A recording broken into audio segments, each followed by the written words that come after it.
Well, hi, and welcome to my shop. It's a nice Thursday morning. Sun is starting to come out.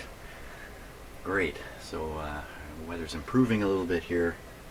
Now, what's happening here in the shop? Well, I've kind of reset the radio again. It's tipped up now on its, what would you call that? Its rear end, I guess. And this is going to give me a much better access to everything once again. It looks like the radio is very precarious up on these bricks, and to some degree it is, but not really. It's actually pretty steady. It's really steadied by this heat shield. So it's actually pretty solid up here. I sure hope so anyway. So a couple of things I've done. Oh, my cat is calling me already. That's him saying hello. Yes, Peanut. What he's going to want is Peanut. Where'd he go? So what he's saying is, please let me out to the garage. So I'm gonna. There he is. So I'm gonna run and do that. Send him to the garage. Okay, come on.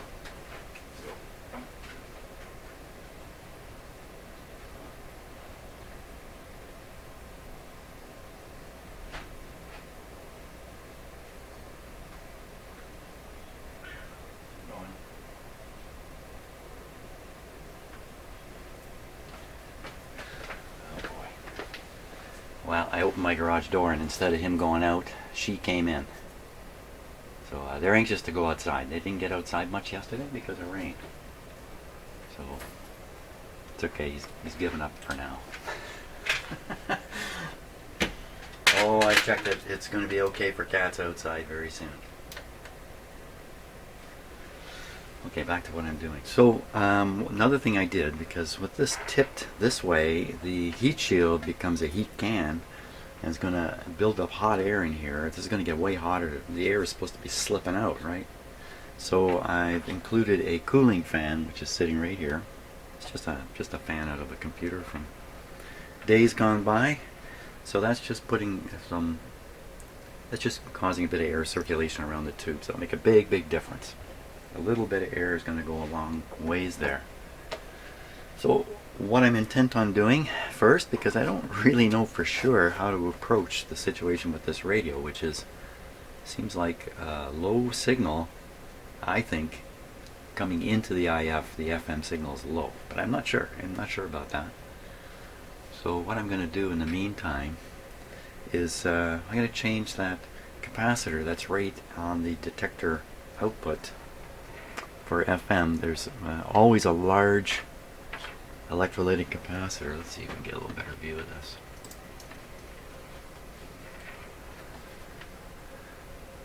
You can see it quite clearly right there. Right there. That blue capacitor there. I'm going to replace that. I don't have much hopes of it improving much with the radio, but now's a good time to do it. I don't really know what else to do. Just look at this cat. Just look at the expression on this cat, if you can see him. Peanut, do you want to go out? So he's turning his head to indicate he wants me to walk past him there. Peanut. He's looking for Shadow. Is it just him and me? Yeah, it's up to him. No Shadow. Look at that look. My wife and I call that the stink eye. I don't know if you can see it on camera or not, but... Peanut? Are you ready to go outside? He's really giving me the evil eye there. This is one cat that looks straight in your eyes, and you can tell that there's a conscious, connected being inside that head. So I gotta go do that. I gotta go let him out, son of a gun, before we go any further. Okay, two happy cats have gone outside to explore. And I'm going to pull out that capacitor.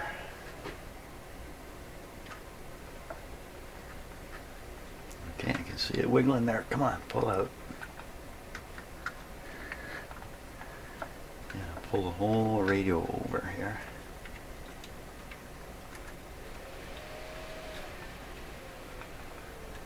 There.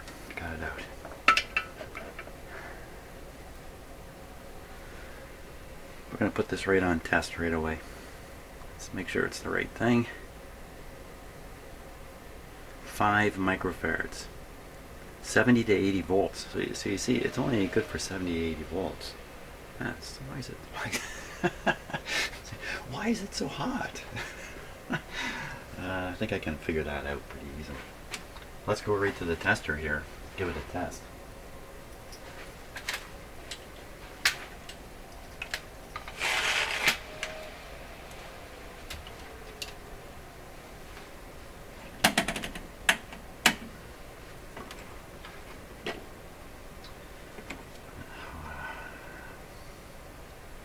Now, I don't think this can be in any way an explanation for a weakness in the radio. Have I got this thing hooked up positive or negative?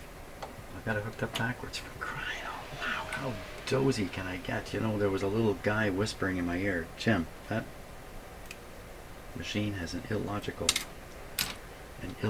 arrangement on it. Somehow I forgot this. I sort of half forgot it. Let's put it right on the voltmeter.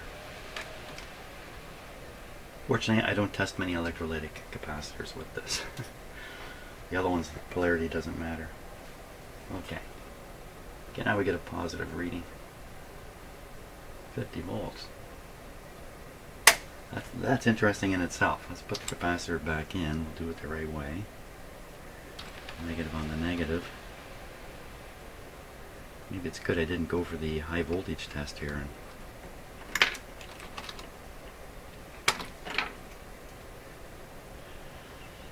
Negative on the negative. Hey, am I the only guy who makes mistakes like that? I may be the only guy who makes them, puts them on video, proudly proclaiming them. See? I boobed this up. See, every time I discover I'm boobing something up, I feel a sense of relief and hope for the future. Okay, now we're going to repeat the test. Might as well keep the voltmeter hooked up. So 25, leakage test. Wide open, stays open. Okay, this is what we expect. And a 400 volt capacitor, I can go all the way up. So, no problem here, of course. Gee, I wonder if the capacitance measurement's also has a polarity issue. But I guess it must on electrolytic. So we still have this set to electrolytic. This explains a lot of stuff here. So we're going to try to measure the capacitance. It should be 4.7. Get the same. Get the very same. Same effect all around. So it's still reading low. 3.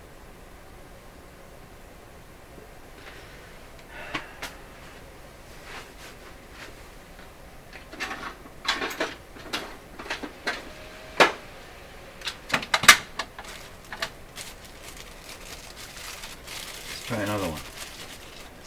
Same batch, same bag. What was the voltage there anyway? So the load on it comes right up, right around where it's supposed to be. 25. No load. Oh yeah, no meter. Okay.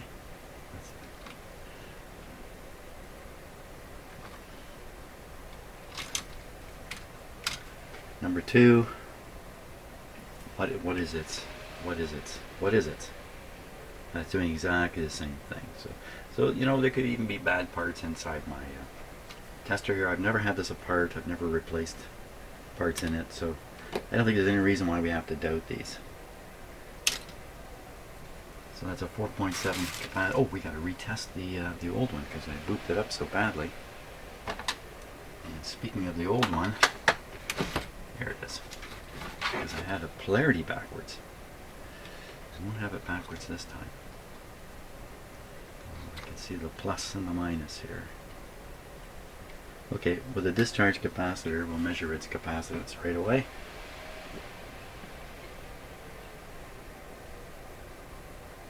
So it's doing the same thing. It's reading off scale down here. There's no hint of any other reading. We'll do the leakage test now, which is going to be a little more valid this time.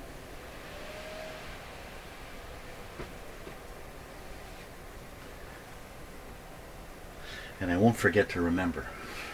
I have to remember this control all the time now. Okay, here we go. Leakage test. That's a little more normal, and I can't go any higher with it. So, you know, this guy's actually testing fine, and that bodes well for the rest of the capacitors in the set too. But we are going to change it now with this. Okay, so a couple more things. I still have a test resistor hanging out here. I'm going to get rid of it because I almost forgot about it, and it could be acting like an antenna, not helping the cause. So we're going to get it off of there. That was from much earlier on. And then there's another issue which you can see on camera now that has been hanging around this radio right from the start, and that's this unconnected resistor here. It's really hard to see in here, of course, but there's a resistor. Looks original. It looks like it's an original resistor, and this end has never ever been attached, and is so close to contacting another resistor. I've just left this as it is. I don't know what's going on with that. Another curious thing about this radio too is there's this plug here that you put a connector in. There is a connector in it, and then two wires are run from the connector back into the radio. So, well, that's kind of weird. Why would that be? And that's right where this resistor is. So, again, I don't think this can have any bearing on the problems we're having with the radio. Look, there's more adjustments here. I've never figured out what they are or anything about them. These are fairly large coils here. And then here's all these coils that I got to sort out, including the broken coil. Oh, don't tell me the broken coil is facing downwards now. Well, I don't have much choice in how I can angle this receiver. Is it this one? No, this is the broken coil. So I'm going to go over these coils again. I probably won't do it on camera because it takes a long time and it's exceptionally hard to watch. It's hard enough to do. A lot of fiddling, and try to map out what these coils are once again against the bands in the radio. There seems to be two coils that have no effect on anything, and I can't believe that. I can't accept that. And just shrug my shoulders and go, what? And maybe those coils are the cause of everything. Maybe the cracked slug in here is the cause of everything. Everything bad with this radio. Keep hope alive. So we have the capacitor done, and now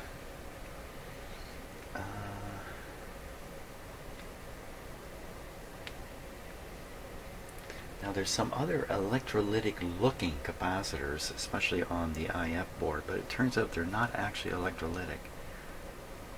So I'm not too worried about that. And in the rest of the radio, electrolytic capacitors, you know, there's a big honker back here.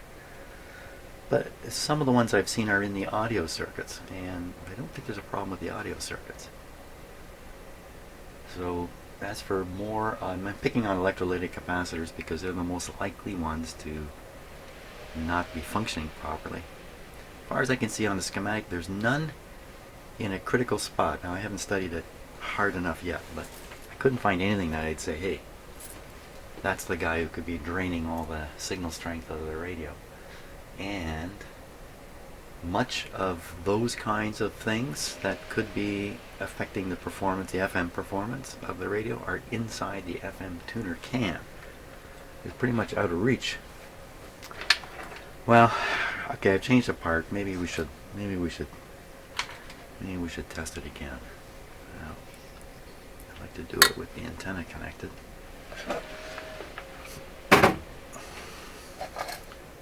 At least verify that I can even.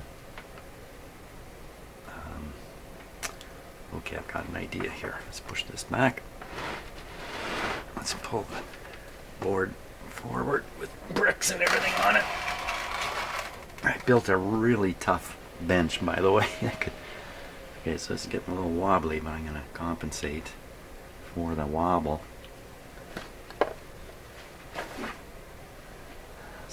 slowly. Protection on that might be good.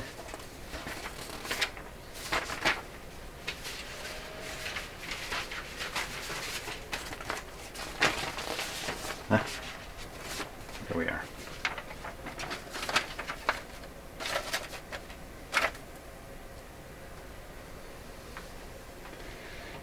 Okay.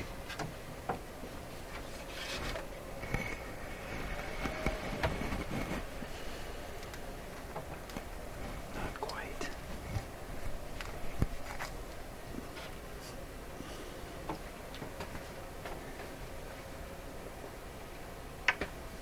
So close. Oh, jeepers creepers. I know why you're watching. You're watching to see if I'm going to drop this radio. Me too. A little bit further.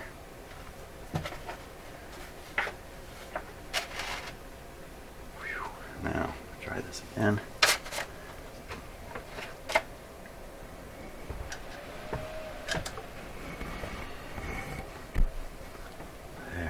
Whole shebang now up on the.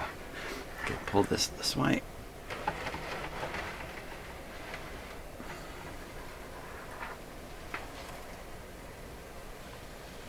It's kind of blocking my access to back here, but I don't really need it, I don't think.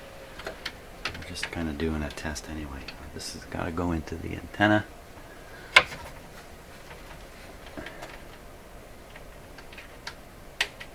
Okay, got it. Are we ready? No, we're not. We need to put this on.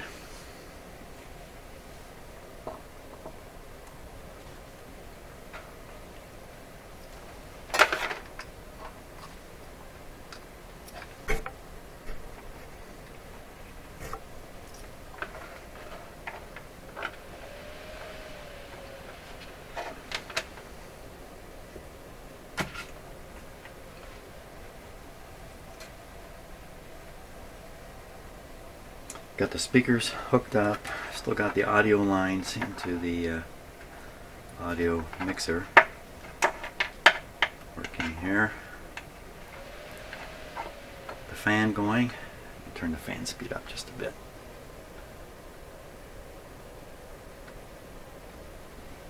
Okay. I think I can turn it on at this point. So the direct. There we go. The direct audio connection, the volume is down. So if you hear anything, it's coming through microphones. In fact, let's turn this up a little bit. Full power. We're on FM.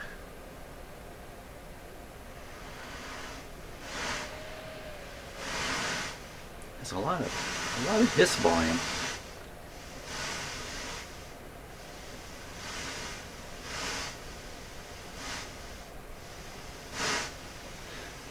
Okay, let's tune something in here.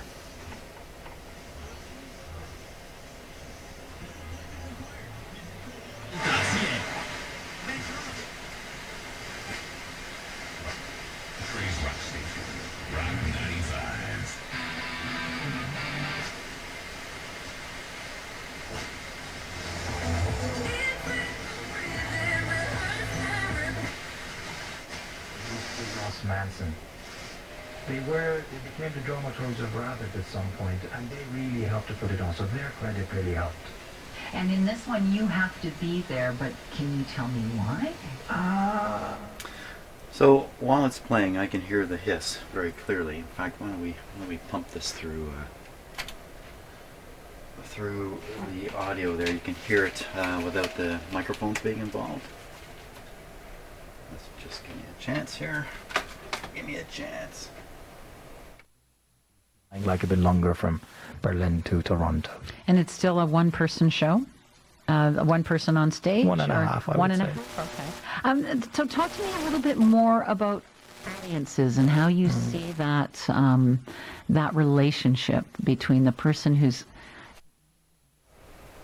Okay, so you can still hear a hiss in the background, a little bit of static. That suggests to me that the radio is not providing a sufficient amplitude of signal to the limiter tube. The limiter tube, for some reason, maybe that's the reason, maybe there's some other reason, the limiter tube is not limiting the signal, because it should at that point trim off all the amplitude effects and leave only the varying FM signal to be detected by the detector. But it's not. The noise is getting through, little clicky sounds getting through, ticky clicky sounds. It all suggests to me there is not enough coming out of the IF to operate the remainder of the radio well. Volume here. It's really important to me that you want to... So a lot of volume. There's a lot of volume. A lot of volume. Those two things don't add up. You can't have insufficient signal going to the limiter and yet have lots of volume. So, you know, the low signal thing's not holding in so good anymore. Now I'm starting to think, and chasing nothing, the problem is something else. And maybe it is right around the limiter. There's ways we can examine the limiter. So another thing we can do here, it might be a little bit of fun, but I don't know how valid it is, and that's to sniff out the signal using the SDR as it progresses through the IF and check it at each stage. But there's so many unknowns when using the SDR, not the least of which is, you know, you're just putting a coil near something. It's hardly a scientific approach. So back to these coils then. What are these coils doing? Most of the tuning coils for FM, if not all of them, are in that can. Can there be anything down here that's for FM?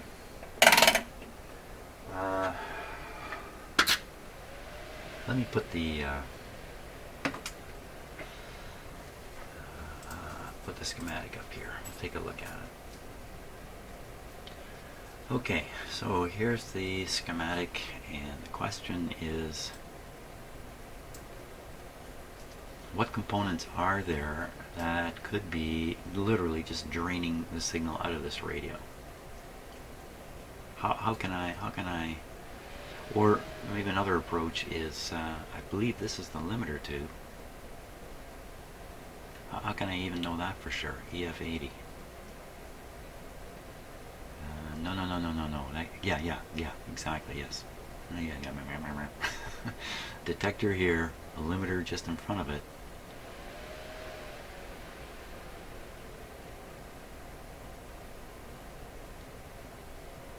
So this is all inside a little can.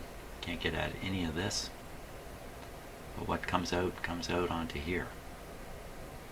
Why don't we look at this? Now this is tricky too. This is I believe it's a super high. No, it's not. What's that say? I was going to say super high impedance. And normally grid circuits are. Where'd we go?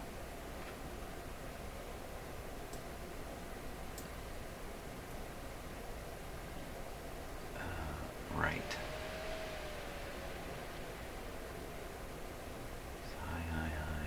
10k ohms here to ground. So it's not super high. 10k. If I'm interpreting all this correctly. 10k means I can throw a million ohm load on this line and not affect it very much. I should be able to see clearly what's on this grid. How exactly is that going to help? Not found any threats. Great. No threats.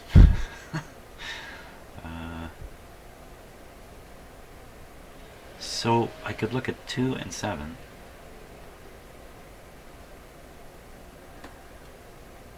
I've done this already. I could look at 2.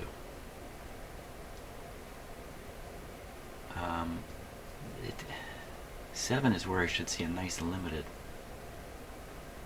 output, and this should be, yeah, pretty low impedance here.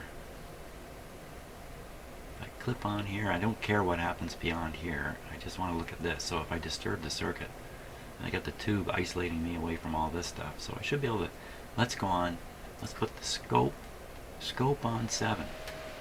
Scope on pin 7 of the EF80. Scope on 7 of the EF80. Oop.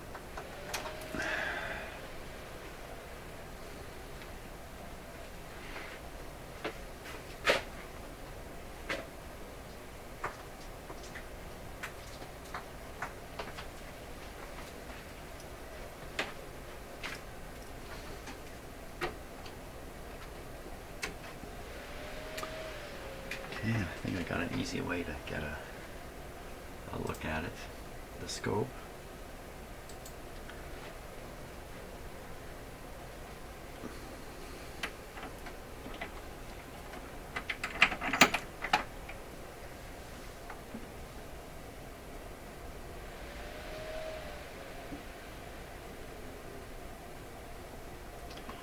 Okay, not exactly the best view, but that'll do.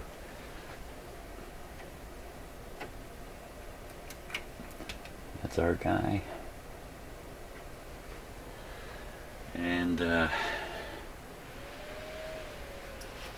other leads. Pin 7 of the EF80. Pin 7 of the EF80. Okay, EF80. EF80 is right there. Pin 7.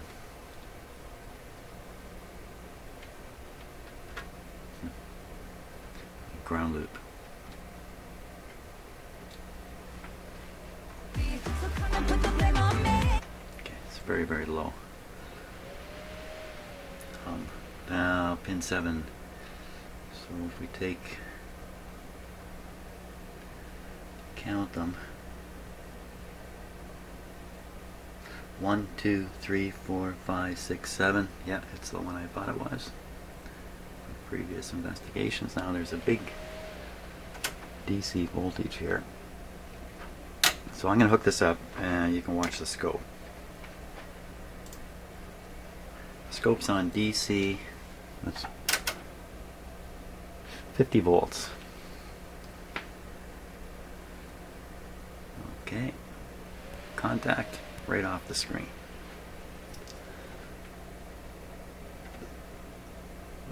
Using the scope to make a voltage measurement here.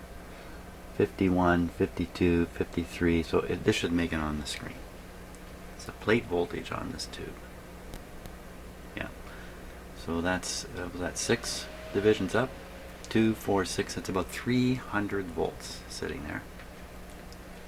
Okay, we're going to flip the scope to AC only. What portion of the, did I say 50? 300. What portion of the 300 volts is being utilized? I guess maybe is the question. Okay, so there we see it.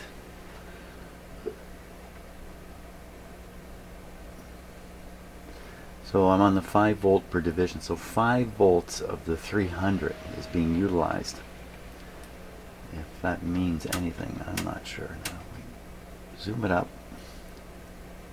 So I think this rough line here, and we got this radio tuned into something. Here, let's listen. Let's listen. Oh, so the volume has really gone down. The output level. All made their final pitches for your vote yesterday. I encourage everyone to vote. I'm asking you to vote for the PC party. We're going to fight right until tomorrow when the polls close to show people That's that today. you can have change for the better of the province. Door by door, riding by riding, 124 ridings. Volunteers making sure that the folks in their communities have a way to get to the polls. You have until 9 p.m. to have work I think that's failure to limit we're looking at right now. And you can see that there's a, you know, it's not a steady state. Tune it back in. Oop. Cara Desgrange of Elections Ontario says you can bring in any combination of IDs as long as one So has as soon as your it's full tuned name in, and you other is a can proof still of see address. An up-to-date Ontario a little bit of driver's action here. license I think this is should a be good option just as because it smooth as can usually be. includes both. You So can what also we're going to bring- do, we're going Even be like a cell turn phone on my, or something that has your address on there as well. And it doesn't have to be my a own paper signal copy of generator the here. We're bill. going to pump It can in also a be shown on your cell phone. That's something that's stronger useful, signal into actually. the radio and Knowing see if we when can to see vote this is limiting action. important, and heads up. You are assigned a specific voting location on election day. It's not like advanced polls where you can go to different locations. If you have any outstanding questions, visit the Elections Ontario website. And there's one more thing. After you cast your I can ballot, take the be scope sure to off briefly and read, just watch, hear or the listen difference to in the CBC volume. I News gotta turn it for down all here. the election coverage. Holly Schiff, CBC News. Yeah, I'm just going to lift the scope from that connection. Full coverage on the Ontario election. So pretty surprising, eh? I figured that contacting this would not throw off the radio much, but look, it certainly did. So whatever I figured out in my head isn't really true. So we're looking at a disturbed circuit here. Can't swear that what's on the scope means anything. Okay, I think we're ready for the signal generator. I'm going to tune the radio to 100. A little volume here. It's going to get loud when I get there.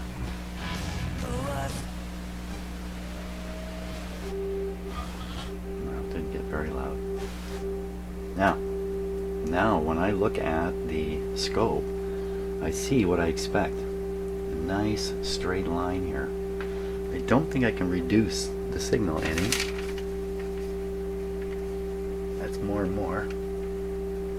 It's even sharper now, and less RF. I can't get it any lower than that. Well, maybe I'll play around with the wire here. Where's the I'll move the wire away from the radio more. See, it's not even connected. So there's the signal gets weaker. See what's happening? You can hear it and you can see it. But once we get this, let's put the antenna close here. Where would close be? Close is down here. And there. See it not even connected. So that's, and hear how quiet it is now? No hiss. So this tells me that the limiter circuit's failing to operate properly. Not because of, potentially not because of trouble with the limiter circuit, but again, weak signal coming out of the IF heading for the limiter. Or the limiter itself is in trouble. Something is happening right around the limiter. So that's the issue I got to focus in on. Which one is it? Is it the limiter itself, or is it the signal reaching the limiter? Could move the scope easily to the grid of this tube. Let's do that. Okay, I'm not sure what. Let's listen to it.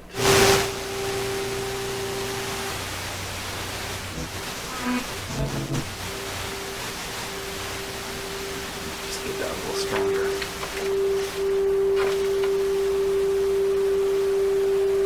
Okay, on to the grid here.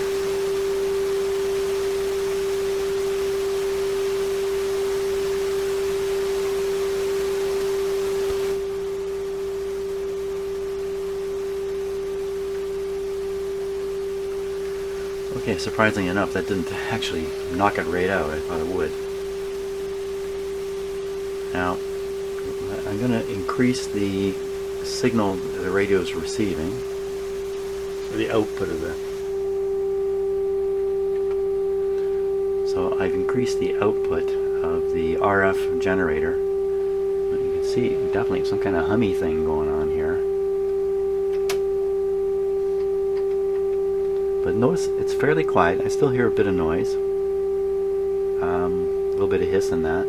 But it seems to be limited, but there's a hum in here. That hum could easily be coming from the actual signal generator.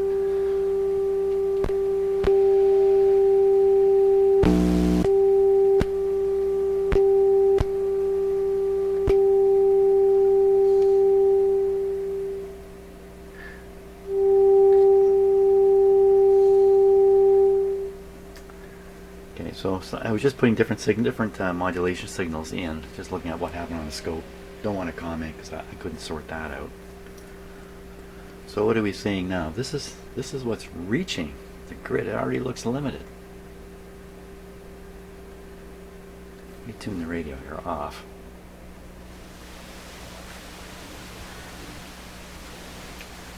So that looks proper for the noise signal. And that looks limited on the grid.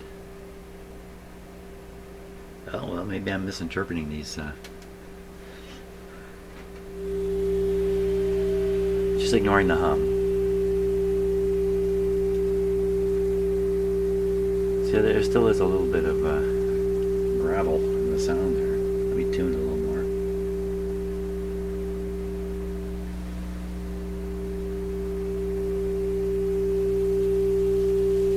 Well, that's very interesting. The quiet point with the least noise is not where the peak is. So we'll go back up to the peak. I'm tuning the radio. Okay, so that's the peak signal on the grid. I get the most noiseless signal over here.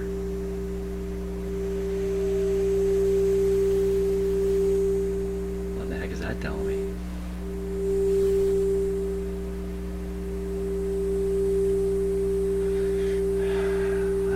Kind of saying something's out of alignment.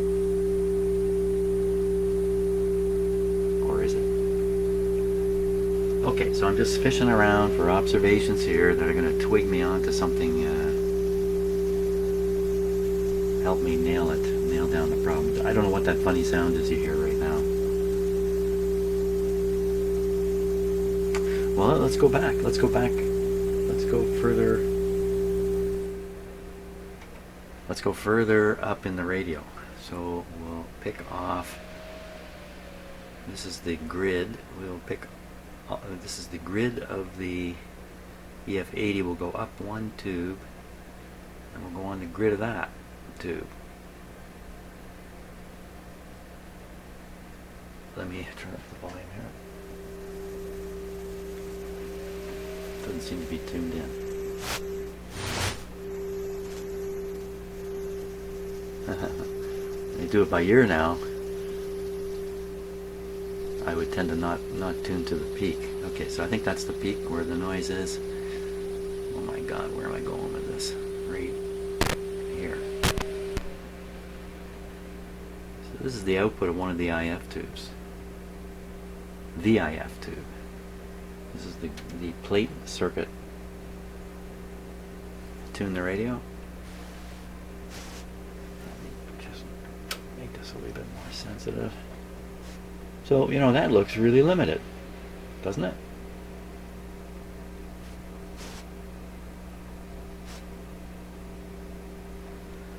Why, again, just ignore the hum. Why is it looking limited here? Okay, let me turn down. You know what it is? I got this RF way up. Let me turn it down. Now, let me tune in again because it probably changed frequency a bit.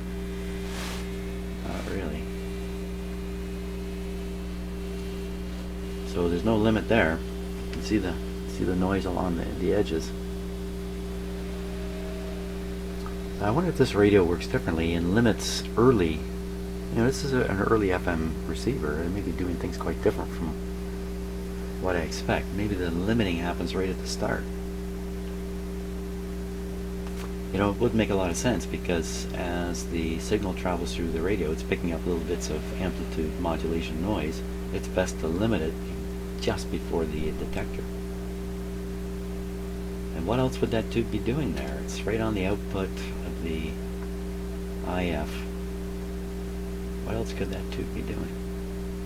Changing impedances, isolating further circuits away from earlier circuits. Inverting something, amplifying something.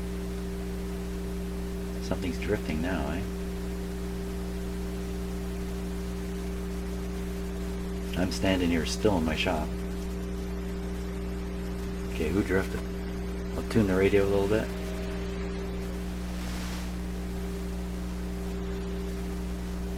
I don't know what to make of that. So another possibility is incorrect voltages supplied to these tubes in question. So a sensible thing for me to do, certainly at this point, is to poke around and see if the voltages make sense. I don't think I have any reference to go with on this. I'm stuck. I use like a tube manual or just common sense. Well, what voltage might be wrong that would cause a problem here? And what is the problem? The problem would be low output. Grid biasing way off. That's a possibility. So to measure the grid bias voltage, it's really let's try with this.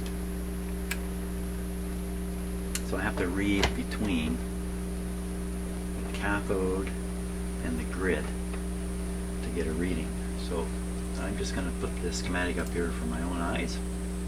We're going to go to the EF80. We say a grid is 2 and 1 or 3 is the cathode. 2 and 1 or 3. Okay, so I'm going to take off the scope here.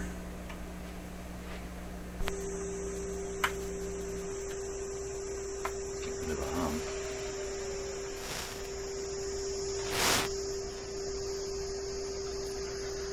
Okay, you know, I've skipped these coils again. I forgot about these crazy coils. Let me go back and mess around with those quite a bit.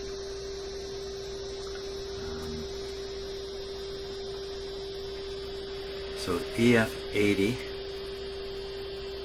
grid.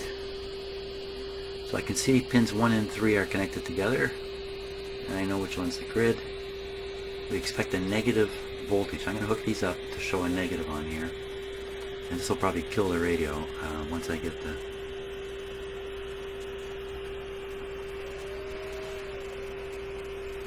the second clip lead on.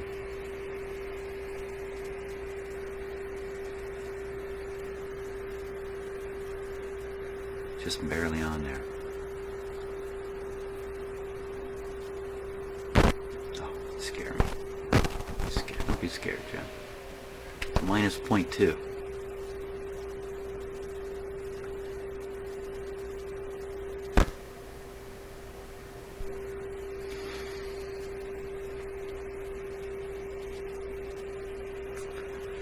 Minus 0.2.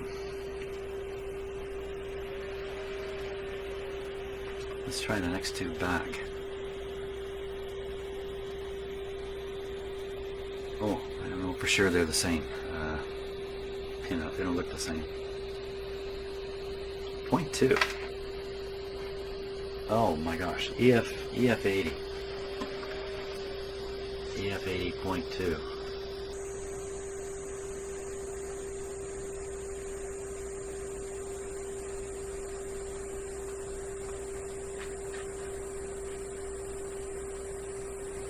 This is it here.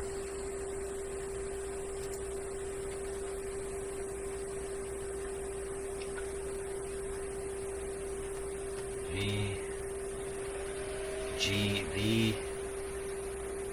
Well, it's the only negative here. Minus 2 volts, and we're getting minus 0.2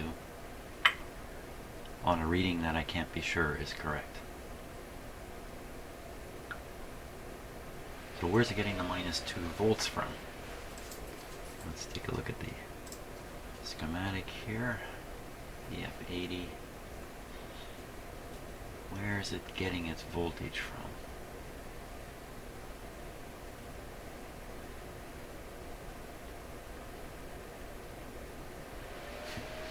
Boy, oh boy, oh boy. So that's the magic eye. We haven't even gotten to that yet.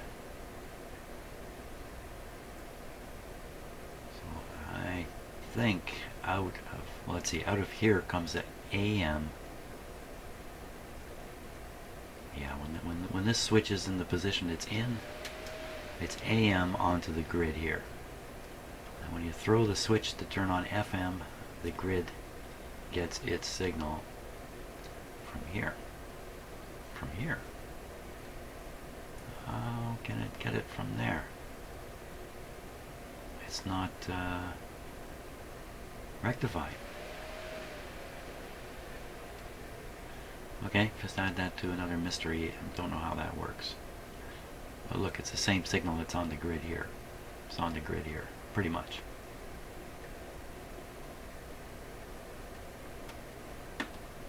.5 megohms.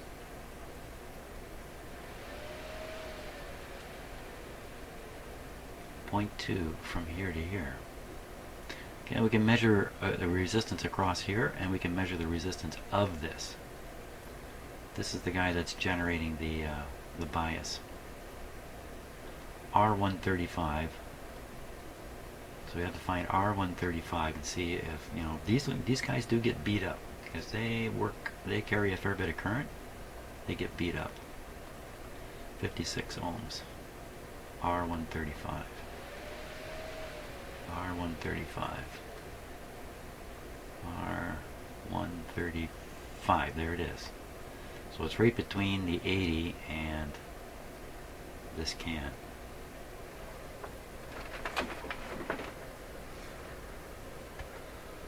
Okay, now we're going to look for the resistor. We're going to do it with the camera here.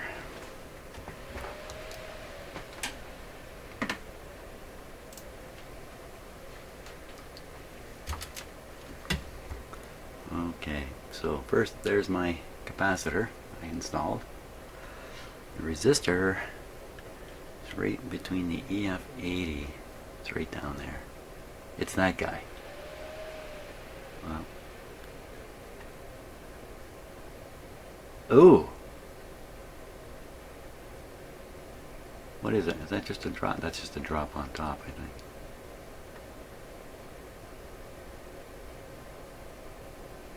I think that's just a speck of dirt on top, not a hole. Look at it. It certainly is green, blue, black. So third band black, you know, that's a 50-something, 56. Now, 50. I think I can test that in place. So you can see it's hooked up to that little terminal thing there. And the other side is going to the tube. I'm going to get it from underneath. Get them both from underneath. Okay, I'll rotate back. There, you can go for the ride here. Okay, we're rotating back. That's good enough like that. That wasn't much of a ride, was it?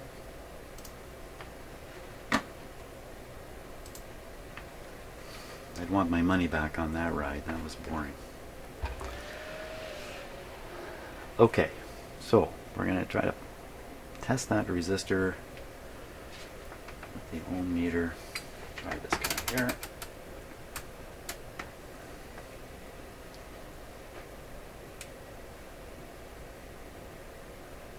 Those are great clip leads. Not with these, we're not going to test it.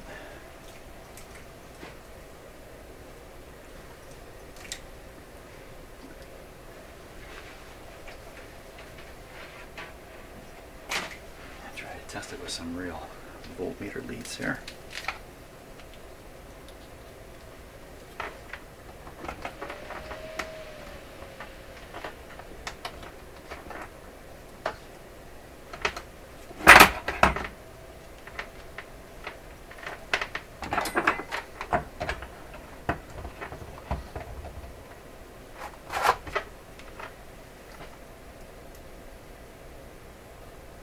It's a little better. You can get right down there. can certainly read 56 or so with this. Wow. Okay. It's way down here.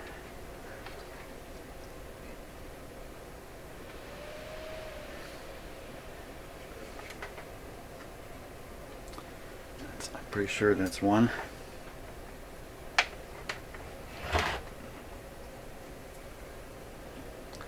Now the other one.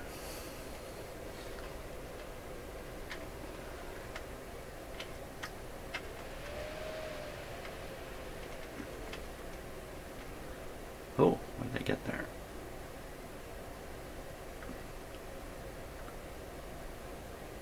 Looks like it really likes 105, doesn't it? So if this resistor's gone high, it's going to produce too high of a voltage on the grid.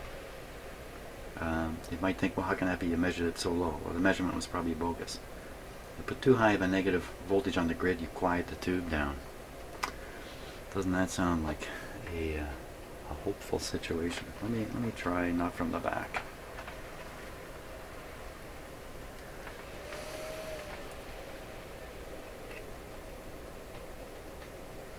Okay. So look at that. It's in the ball. 56. It's on the money, even though it's jumping all over the place. There, 56. Well, that was too bad. That doesn't explain anything. So I'm going to guess the. So another possibility to generate low bias is no current flowing through the tube.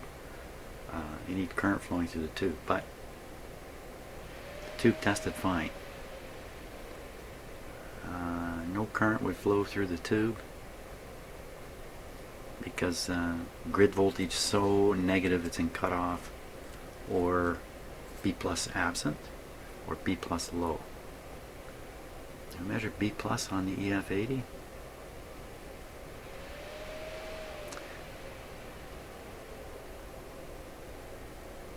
EF80. So B plus should show up on pin, what was it? Pin 7, I think. Just taking a quick look. B plus should be pin 7. Now I looked at that. It was 300 volts. 300 volts. You know what? It's supposed to be round, round, round we go. Less than 210. Less than 210.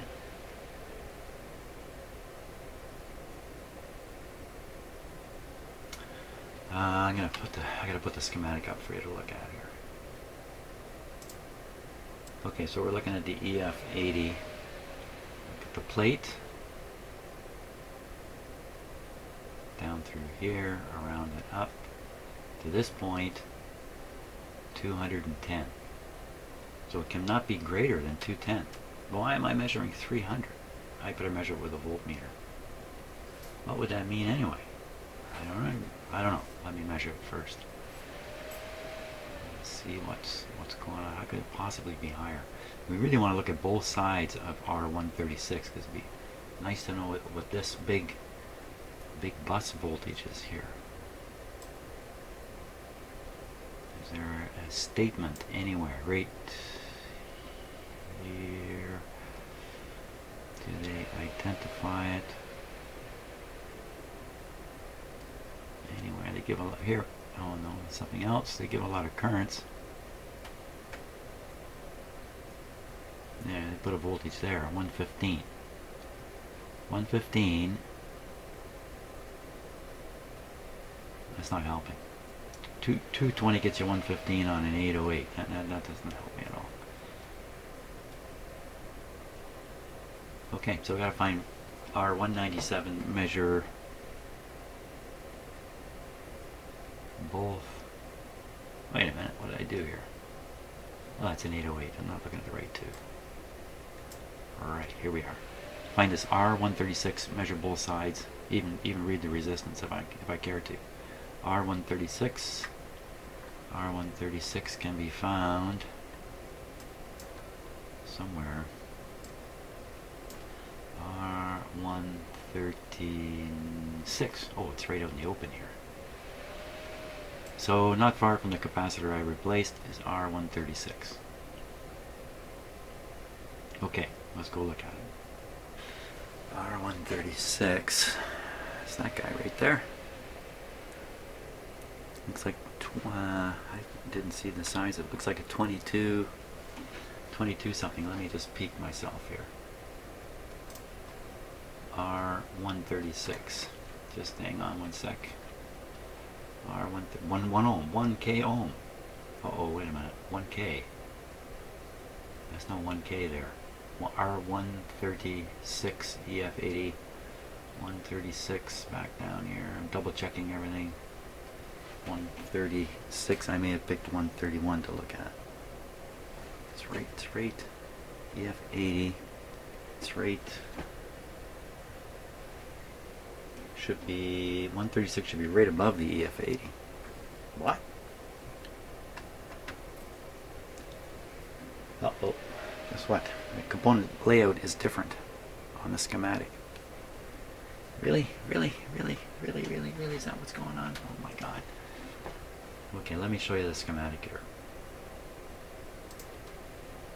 Okay, so here we see 136. You see all these parts here. 1, 2, 3, 4, 5, 6, 7 things going up and down here. This guy and the capacitor. There's the tube. Straight up from the tube. Bingo. Right there's the resistor. Okay, back to the radio. So this is the EF80. Right there. Right above it is the bank of components. 1, 2, 3, 4, 5, 6. But on the schematic, I'm stuck here. Hang on one sec. On the schematic, 1, 2, 3, 4, 5, 6, 7. 1, 2, 3, 4, 5, 6.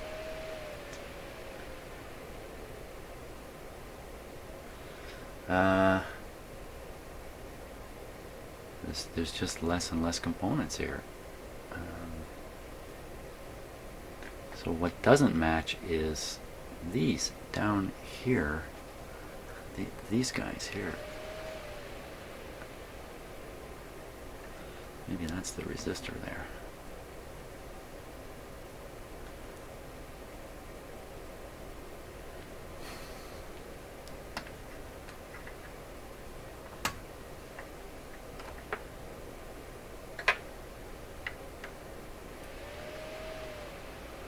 So there's a resistor there. It looks like gray, I don't know, gray, orange, yellow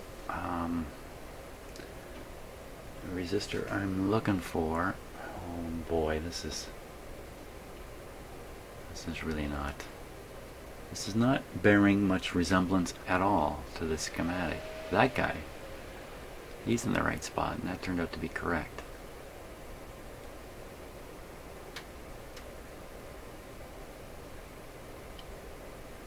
C130, then we have R132. I don't have values. So, you know, I know what they've done. Okay, so the resistor on the right, this bigger one here, what they've done is they've relocated it from up here, and then they used a wire to complete the circuit. Now they use the resistor itself instead of the wire. So that's all. They just moved it over here, and that's brown, black, red. So that's 1,000. So that's it for sure. And look, see how the wires are kind of coiled there?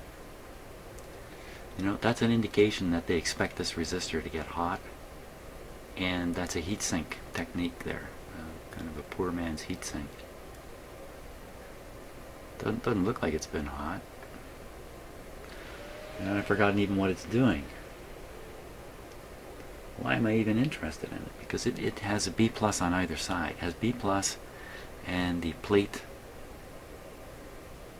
Can we see that in here? No, this doesn't seem to be going to this tube at all.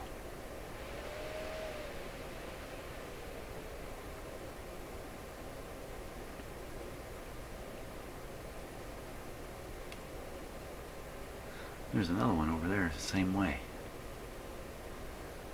Now, there is a technique you use in these radios where you install typically 1000 ohm resistors, and the intention is if you have a tube disaster, the resistor will burn out before the tube.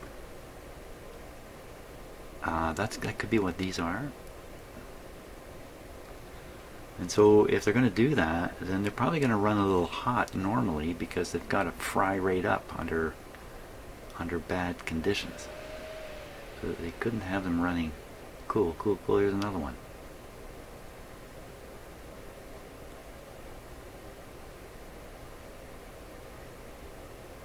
It's coming off. It's the end of the high voltage bus. You can see the trace on the board there. This right here. Oh, look at that! Scratched her up. Yeah, I can write on this. Let's check all these 1000 ohm resistors.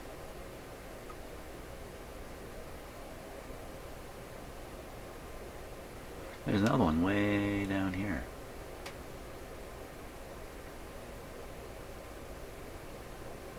Just looking everything over very closely. So these two wires here, the red and the black wire there, that's where the signal comes into the IF from the tuner.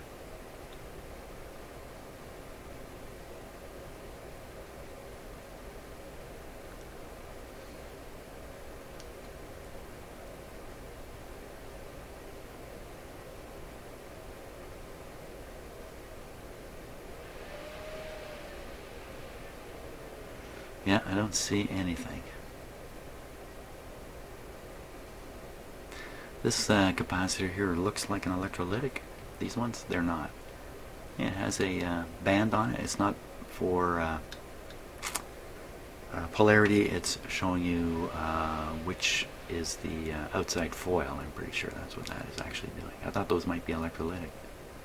Okay, let's measure those guys. We'll just measure them right in circuit. They're going to measure 1000 or less if they're okay.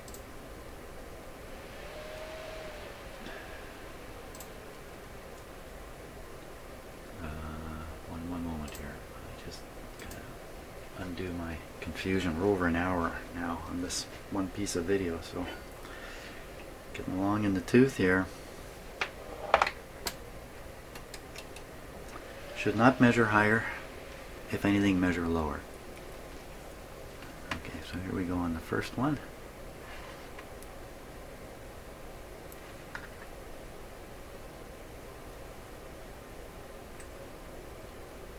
Thousand. Go on the next one. 1000. There's another one here.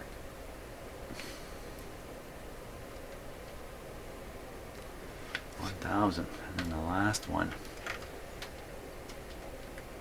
I think this is 1000. Okay, so they're all reading just fine.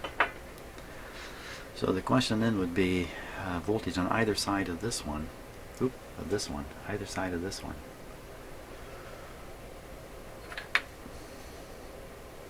Voltage to what? Voltage to the chassis? Yeah. Okay, so we're going to test voltage to the chassis.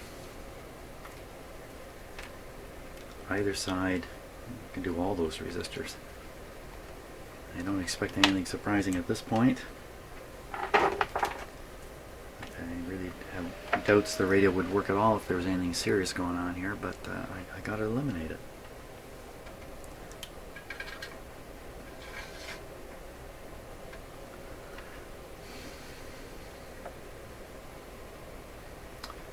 Okay, I think we're all set here. Power it up again.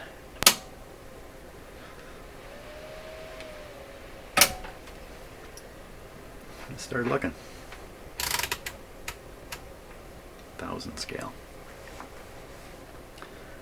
So this would be the sort of the bus end.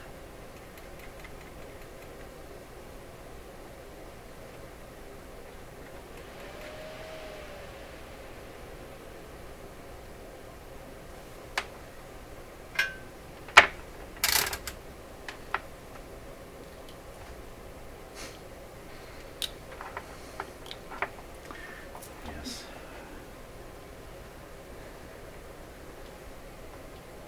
Yes, I have to fix up my clip leads, and I still haven't done it.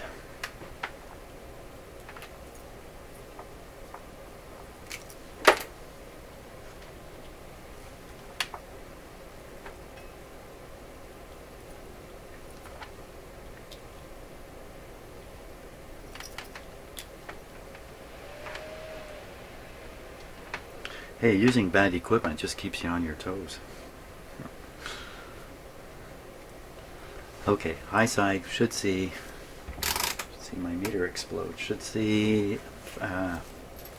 300, I think, is what I've seen before here. Okay, 250 on that side, and on the tube side, you can hear me touch it. 250 again.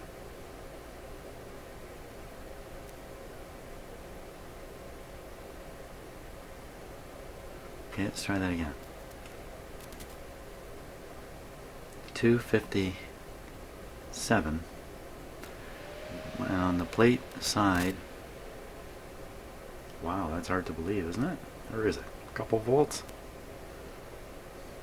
You know, I also found low bias on the grid. There's some indications there's no current flowing through here. Come on, it can't be. Let me try another. Let's try another. Okay, high side of this one should be the 250 again. And the low side, well, it's the same thing. Okay, I'm getting all excited about nothing here. There's one more I can do.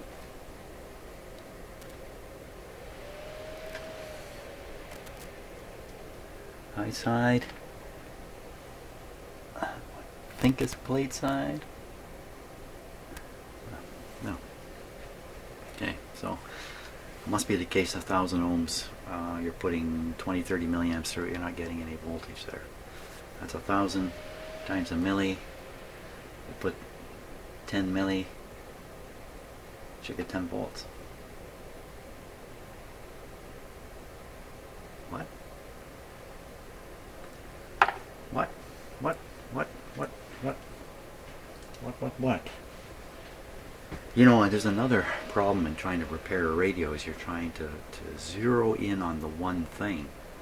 The one thing, like let's say incorrect screen voltage may be distributed throughout the radio, causing poor performance in a number of stages, any individual one not explaining the overall effect. I'm getting a new theory. I got a new theory.